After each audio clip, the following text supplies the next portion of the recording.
Look at me, I have no treasure, no gold, no jewels, only ink, paper, and numbers. Most visitors walk past me without stopping. They believe I am just an old book. But hidden inside these pages is an idea that transformed the world. An idea that helped build great companies, powerful banks, global trade. Without it, modern business could never have grown the way it did. So how did one ordinary book become one of the most important books in the history of money? Travel back to Europe more than 500 years ago. Trade was growing. Ships crossed oceans. Markets became busier every year. But there was a problem. Merchants kept their records in different ways. Some wrote too little. Others forgot important details. Money disappeared. Debts were forgotten. Business partners argued over numbers. No common system existed. No universal rules. Only confusion.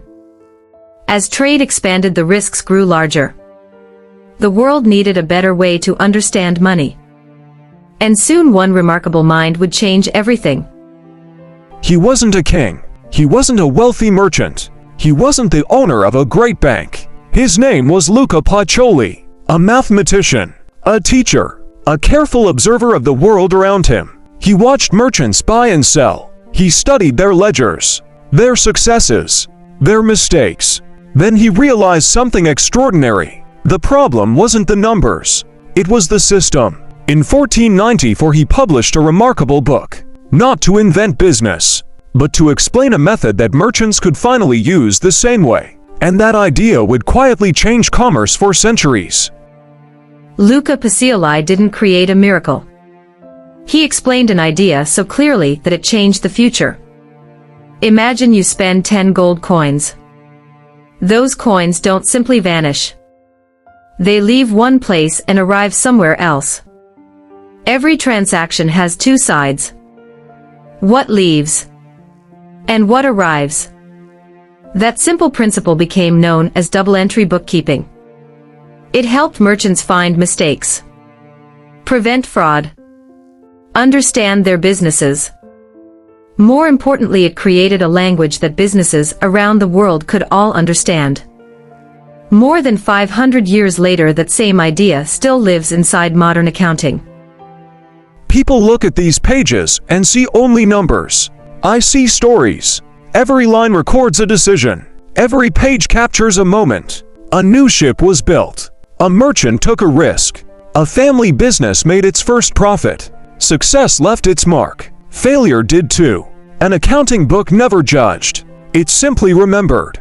That is why great businesses were not built on luck.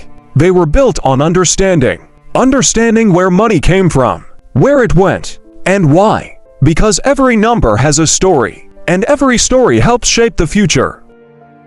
Imagine Luca Pacioli walking into a modern company.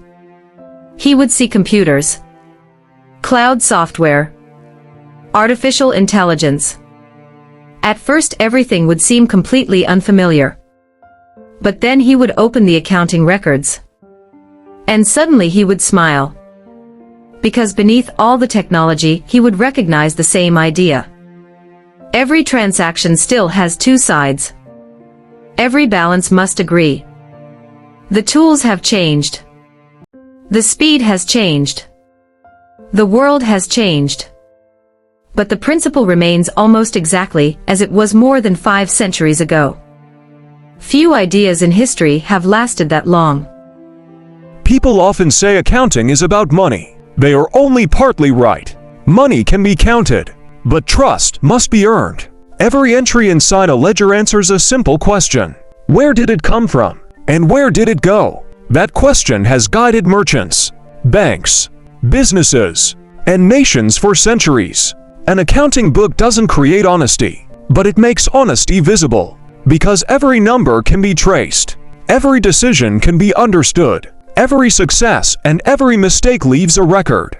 That is why accounting became the language of trust. Perhaps Luca Pacioli's greatest achievement was never the book itself. It was the idea that lived far beyond his lifetime. Empires rose and fell. Currencies changed. Technologies advanced. Yet one simple principle continued to guide the world's businesses. Today every company, large or small, depends on clear records, careful decisions, and accountability. That journey can be traced back to a book written more than 500 years ago. Here inside the Museum of Money we've learned that history is not shaped only by kings or great fortunes. Sometimes it is changed by an idea written on a single page. Because in the end the greatest wealth is not gold. It is knowledge shared with the world. I'll see you at the next exhibit inside the Museum of Money.